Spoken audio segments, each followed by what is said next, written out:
My name is Maya Chin, and for 28 years I'd been the family embarrassment. My brother Derek? He was the golden child. MBA from Wharton. Started his tech consulting firm at 26. Drove a Tesla Model S. Wore custom suits. Our parents introduced him as our successful son, the entrepreneur. Me. I was Maya. She does something with computers. I worked as a systems analyst. Decent salary. Quiet life. I lived in a modest apartment in Austin, drove a 7-year-old Honda Civic and kept to myself. Family gatherings were torture. Derek would talk about his clients, his revenue growth, his expansion plans. Mom and Dad would beam with pride. Then they'd turn to me.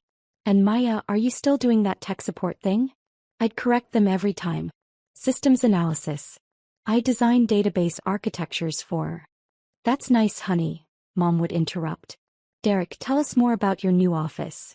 Derek's company, Apex Consulting Group, had grown to 43 employees. They occupied the entire third floor of the Crawford Building in downtown Austin. Glass walls. Standing desks. A cappuccino machine that cost more than my monthly rent. We're scaling fast, Derek would say at every family dinner. Revenue hit $8.2 million last year. On track for $12 million this year. What they didn't know was that I'd been watching Derek's business for years. Not because I was jealous. Because I was worried. Derek was brilliant at sales. Terrible at operations. His company burned through cash like wildfire. High overhead. Excessive spending on client entertainment. Lease payments that made my eyes water. But I said nothing. I was just the disappointment. What did I know about business? In 2019 I made a decision that would change everything. The Crawford Building went up for sale. The owner, Margaret Crawford, was 86 and wanted to retire. The building was a boutique commercial property. 6 floors, prime downtown location. Occupied by 4 businesses including Derek's company. Listed at $14.2 million. I'd been saving and investing since college. Living below my means. Maxing out my 401k. Building a portfolio. By 2019 I had $3.8 million in liquid assets. Not enough to buy the building outright, but enough for a substantial down payment. I met with Margaret personally. We talked for 3 hours over tea in her penthouse apartment. Why do you want this building? She asked. Long-term investment, I said. Stable tenants. Good location. And I hesitated. My brother's company is one of your tenants. I want to make sure he has a stable landlord. Margaret smiled. You're protecting him. He doesn't know that. And I'd like to keep it that way. We structured the deal through an LLC, Crawford Properties Holdings. Margaret carried a note for $10.5 million at favorable terms. I put down $3.7 million. The building cash flowed immediately. Rent from the 4 tenants covered the mortgage, property taxes, and operating expenses with $8,200 monthly surplus. Derek's company paid $34,000 per month for their third floor space. Market rate. Fair deal for both sides. He never knew his little sister owned the building. I kept working my systems analyst job. Kept driving my Honda. Kept being the family disappointment at dinners. But every month rental income flowed into Crawford Properties Holdings. Every year the building appreciated. By 2024, the property was valued at $18.6 million. And Derek still had no idea. In early 2024, Derek announced his latest plan at Sunday family dinner. We're expanding to the 4th floor, he declared, cutting into his steak. Apex is hiring 20 more people. We need the space. Mom clapped her hands. That's wonderful, honey.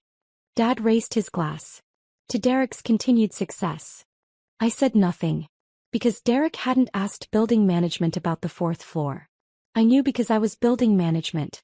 The 4th floor was occupied by a law firm on a 5-year lease that didn't expire until 2026. The landlord's some LLC, Derek continued. Total absentee owner. I'll just offer them more money. They'll break the law firm's lease. Easy. My stomach tightened. But I stayed quiet. Maya, Mom said, turning to me. How's your little job? It's fine, I said. Still doing computer stuff? Dad asked. Database architecture, I corrected. Derek smirked. Mom, Dad, Maya works in IT. She's basically tech support. Resets passwords, fixes printers. Right, sis? I met his eyes. Something like that. You know, Derek said, leaning back, I've been thinking. Maya, maybe you should come work for me. I could use someone to manage our tech. It's not real business work, but it's better than whatever you're doing now. The offer hung in the air. Mom and Dad looked excited. Administrative work, Derek clarified. Maybe $55,000? That's probably more than you make now. I made $186,000 as a senior systems analyst, plus another $96,000 annually from the building's cash flow. I'll think about it, I said. Derek grinned. Let me know. I'm doing you a favor, really. It'd be nice to have family around, even if you're not exactly executive material. 2 weeks later, Derek called me. Hey Maya, quick question. You work from home sometimes, right? Yes, I said. Perfect. So you don't really need an office. Here's the thing, we're bursting at the seams at Apex. I'm converting the small conference room into workspace for 2 new hires. But I need somewhere to put some equipment temporarily. Okay, I said slowly. There's this tiny office on our floor. Like 120 square feet. We've been using it for storage, but it's technically vacant. I'm going to move our old servers and some filing cabinets in there. Should be fine, right? The tiny office he was talking about was my office. When I bought the building, I'd kept one small space for myself. Officially, Crawford Properties Holdings leased it. I used it maybe twice a month to handle building business, review financials, meet with the property manager. It was quiet. Private. Derek, I think that office might be. It's just sitting empty, he interrupted. Total waste of space. Don't worry, I already talked to property management. They said it's cool. He hadn't talked to property management. He'd sent an email that my property manager forwarded to me with a note. How do you want me to respond? I'd replied, stall him. But Derek had taken silence as approval. I arrived at the Crawford building on a Tuesday morning. I needed to review some lease documents and sign off on a roof repair estimate. When I stepped off the elevator onto the 3rd floor, I froze. My office door was propped open. Inside, 2 workers were assembling metal shelving units. Boxes of old equipment were stacked against the walls. My desk was shoved into the corner, covered with Derek's company files. I walked inside. Excuse me, what's happening here? One of the workers shrugged. Boss said to set up storage. You need something. Before I could answer, Derek appeared in the doorway. Maya. He looked genuinely surprised. What are you doing here? This is my office, I said quietly. Derek laughed. Your office? Maya, you don't work here. This building is commercial space. You can't just claim an office. I lease this space, I said. From who? Derek crossed his arms. Come on, sis. I know you're struggling, but you can't squat in my building. Your building. Apex's building, Derek corrected. We're the anchor tenant. We basically run this place. Look, I get it. You probably thought no one would notice. But this is professional space. For actual businesses. The workers had stopped assembling shelves. They were watching us. Derek, I have a lease agreement for this office. Sure you do, Derek said. Let me guess. You made friends with someone in property management and they're letting you use it under the table? Maya, that's not how the real world works. My phone was in my hand. I could have pulled up the LLC documents right there. Shown him the ownership structure. Ended this immediately. But something stopped me. I wanted to see how far he'd go. I need you to move your equipment out, I said calmly. Derek's smile faded.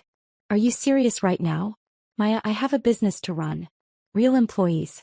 Real revenue. Real responsibilities.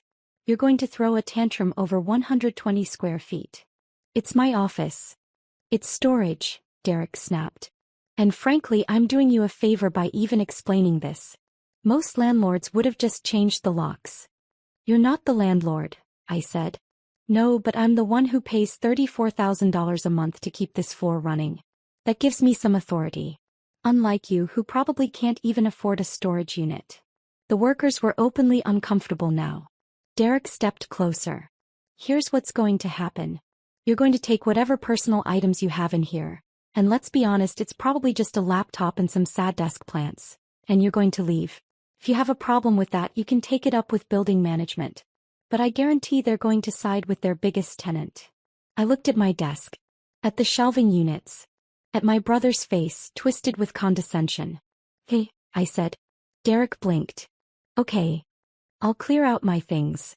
The triumph in his expression made my stomach turn. Good. That wasn't so hard. And hey, if you really need office space, I'm sure we can find a Starbucks with Wi-Fi. I started gathering my belongings. A few files. A framed photo. My desk lamp. Derek watched from the doorway. You know, Maya, this is why you haven't gotten ahead in life. No backbone. No fight. Just acceptance. Mom and Dad tried to raise us both to be ambitious, but I guess some people are just built different. I unplugged my laptop. I mean, look at you, Derek continued. 28 years old, working some entry-level IT job, can't even afford real office space.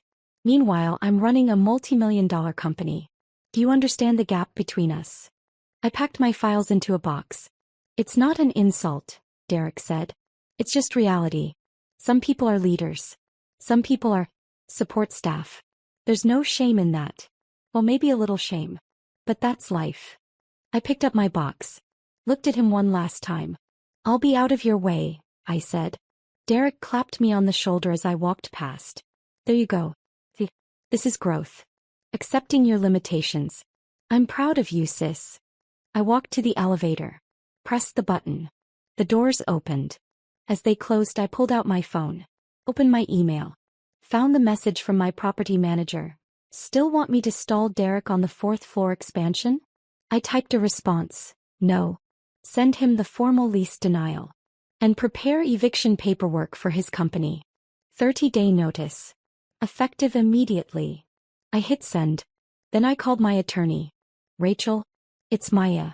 I need you to draft a formal lease termination for Apex Consulting Group. Yes, the whole floor. Breach of lease terms. Unauthorized use of non-leased space. Hostile behavior toward building ownership.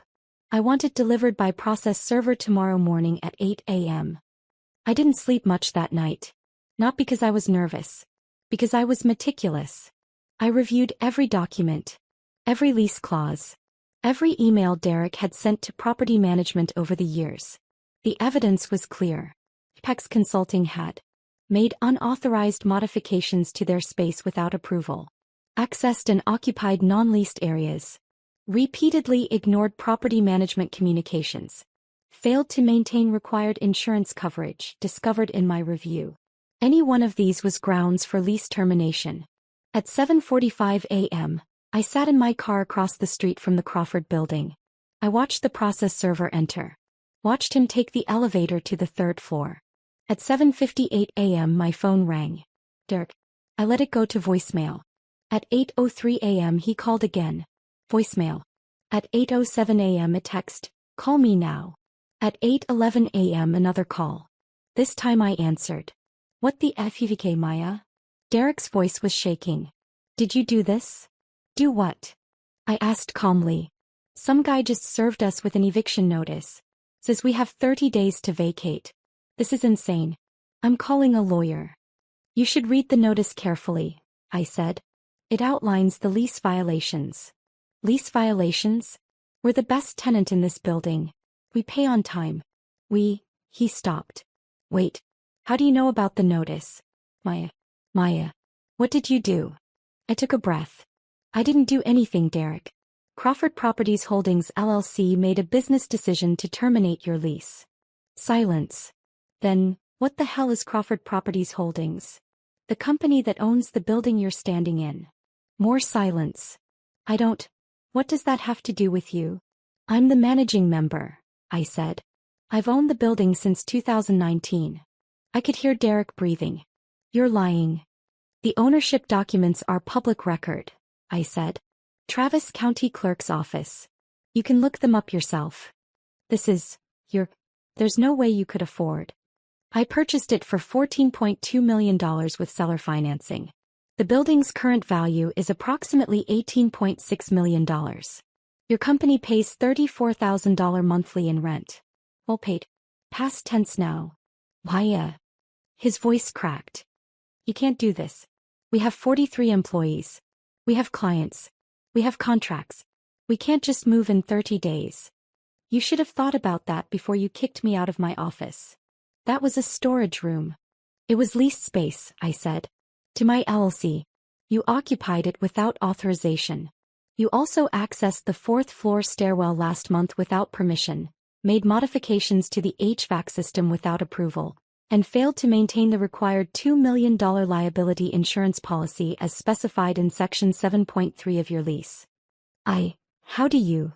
I'm the landlord, Derek. I know everything that happens in my building. I could hear him breathing heavily. Please, he said finally. Maya, please. I'm sorry about yesterday. I was stressed.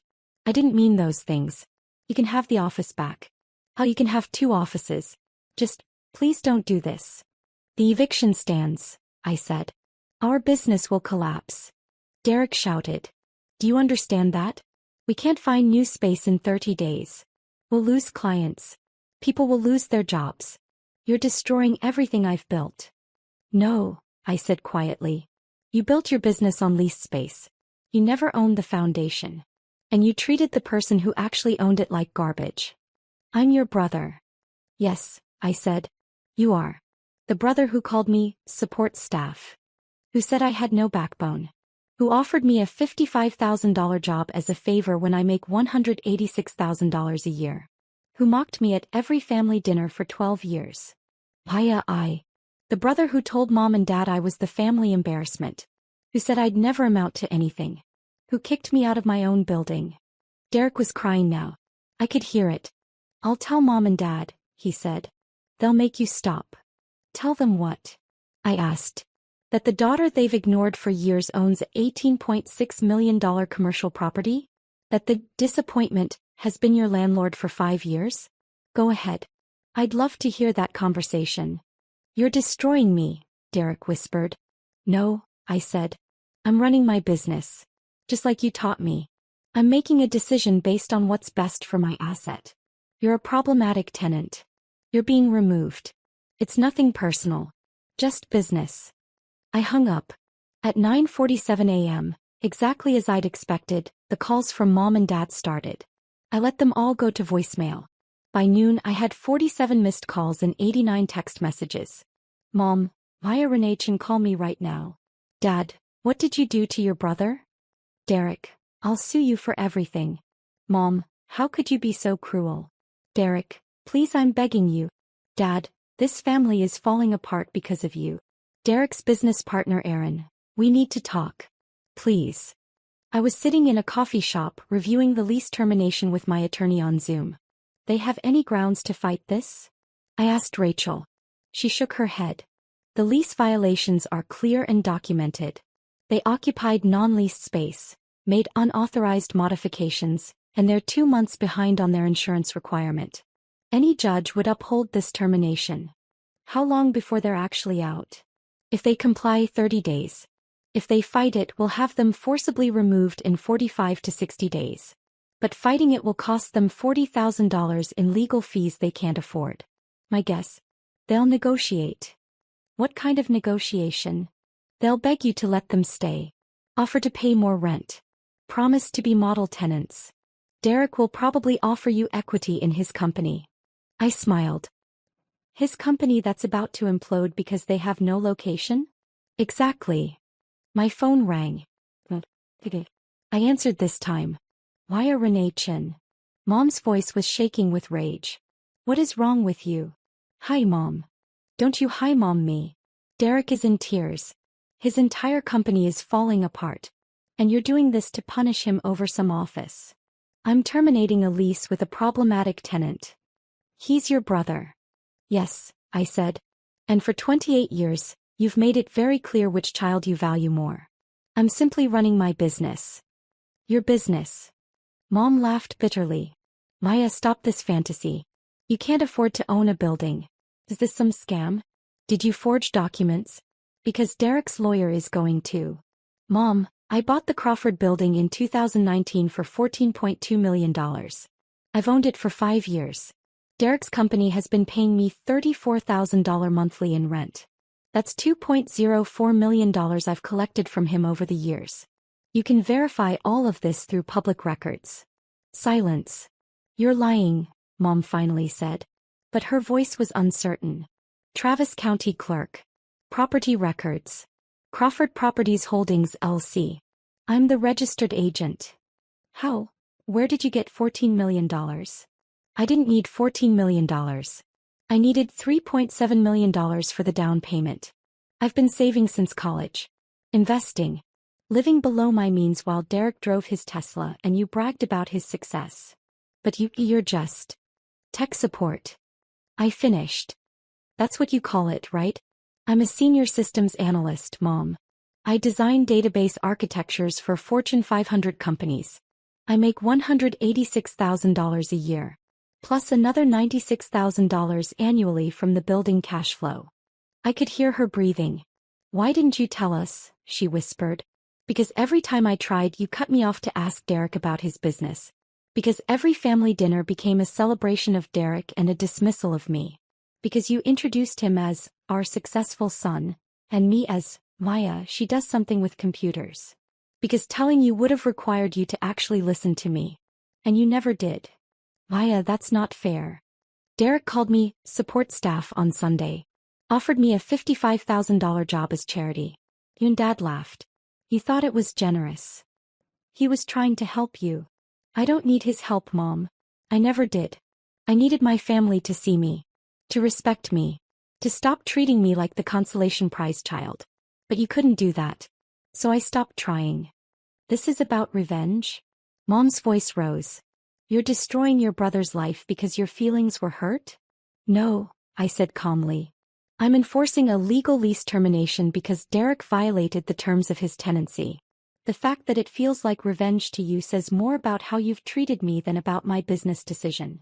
Your father wants to talk to you. There was shuffling. Then Dad's voice. Maya. Stop this immediately. No. I'm not asking. I'm telling you. You will reverse this eviction, you will apologize to Derek, and you will offer him favorable lease terms to make up for this embarrassment.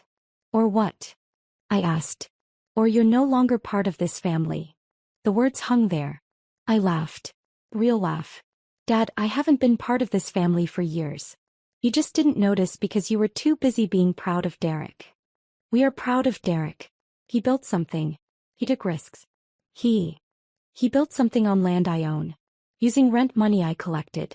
In a building I purchased while he was still bragging about his series of funding that fell through. Dad, Derek's company isn't successful. It's over-leveraged, poorly managed and hemorrhaging cash. I've seen his financials. He's 3 months from insolvency even with his current location. You're lying. His overhead is $126,000 monthly. His average revenue is $180,000.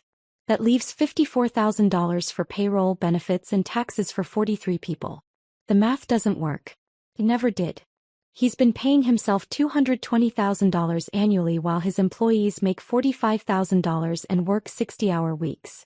I've watched him nearly collapse twice. The only reason he survived was because I kept his rent stable when the market would have justified a 40% increase. Silence. I've been protecting him for 5 years, I continued. And he thanked me by kicking me out of my own building. So now he gets to see what happens when he doesn't have his little sister quietly keeping his foundation stable. Maya. Dad's voice cracked. Please. He's your brother. He made a mistake. Don't ruin his life over this. He ruined his own life by building a company on sand and treating people like garbage. I'm just the earthquake that exposed the foundation. I hung up. 3 days later, Derek showed up at my apartment. He looked terrible. Unshaven. Wrinkled shirt. Dark circles under his eyes. Can I come in? He asked quietly. I stepped aside. He walked to my living room. Looked around at my modest furniture. My 7-year-old TV. My bookshelf full of technical manuals. You really do live like this, he said. It's not an act. Why would it be an act? Derek sank onto my couch. Put his head in his hands. I spent the last 3 days going through everything. The property records. The purchase documents. It's all real. Yes. You've owned my building for 5 years. Yes. And you never said anything. Would you have listened? I asked. Derek looked up at me. His eyes were red. Probably not. I sat in the chair across from him. I can't move Apex in 30 days, he said. I've been calling every property manager in Austin. There's nothing available that fits our needs and budget. Even if there was, the disruption would kill us. We'd lose at least 6 clients during the transition. That's $2.8 million in annual revenue. We'd have to lay off 20 people. I know, I said. My business partner wants to sue you. Our lawyer says we'd lose, but Aaron's desperate. Half the staff is already looking for new jobs. They can see the writing on the wall. What do you want, Derek? He met my eyes. I want you to let us stay. Why should I? Because I'm your brother. Because I'm begging you. Because. He swallowed hard. Because I'm sorry. For what specifically? For yesterday. For the office. For. No, I interrupted. For what specifically? Because if you're just sorry I have power over you now, that's not an apology. That's fear. Derek stared at me. Then slowly something shifted in his expression. I'm sorry for 12 years of treating you like you didn't matter, he said quietly. For every time I made you feel small. For every family dinner where I dominated the conversation and dismissed your work. For calling you support staff. For offering you a job in my company like I was doing charity. For kicking you out of your own building without even considering that maybe I didn't know the whole story. Tears were streaming down his face now. I'm sorry for never asking about your life. Your job. Your dreams. For never wondering how you were doing or what you were building. For treating you like the family failure when you were quietly running circles around me. He wiped his eyes. And I'm sorry for not seeing you. For not respecting you. For taking you for granted. You deserved better. You deserved a brother who celebrated you instead of one who made you feel invisible. I felt my own eyes burn. I don't deserve for you to save my company, Derek continued. I know that. But I'm asking anyway. Not because I have any right to. But because I'm desperate and I have 43 people counting on me and I have nowhere else to turn. I stood up. Walked to my kitchen. Poured 2 glasses of water. Brought them back. Here's what's going to happen, I said. Derek took the glass with shaking hands. The eviction stands. His face crumpled. But, I continued, I have another property. A building in South Austin. 5,000 square feet. 2nd floor. It's currently vacant. Market rate rent is $28,000 monthly. I'll lease it to you for $22,000. Derek looked up. That's a $12,000 monthly reduction from what I'm paying now. Yes. But there are conditions. Anything. You get your insurance requirements current immediately. You submit all modification requests in writing. You pay rent on the 1st of every month, no exceptions. You treat my property manager with respect. And you cut your own salary to $120,000 until you're profitable. Derek blinked. That's a $100,000 pay cut. Your company is burning money, Derek. You're paying yourself like a successful CEO while running a struggling startup. Cut the overhead. Reinvest in your people. Get profitable. Then you can raise your salary. He nodded slowly. Yes. I'll do it. One more condition. What? Sunday family dinner. You tell mom and dad the truth. All of it. My job. My income. The building. How long you've been my tenant. Everything. Derek swallowed hard. They're going to be devastated. Good, I said. Maybe they'll finally see me. That Sunday, Derek and I arrived at our parents' house together. Mom opened the door. Her eyes were puffy. She'd been crying. Maya, sweetheart. Let's eat first, I said. Then we'll talk. Dinner was silent. Awkward. Dad couldn't look at me. Mom kept starting to speak, then stopping. Finally, over coffee, Derek cleared his throat. Mom, Dad, I need to tell you something. They looked at him.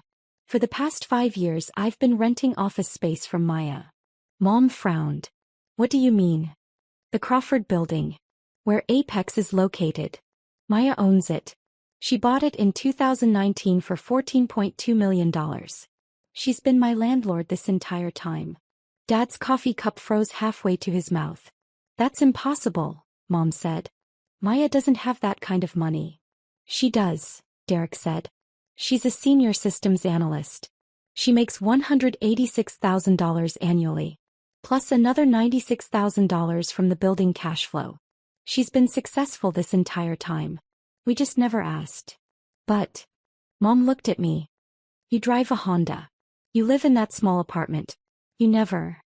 I live below my means, I said quietly. I invest. I save. I build wealth. Just because I don't advertise it doesn't mean it doesn't exist. Why didn't you tell us?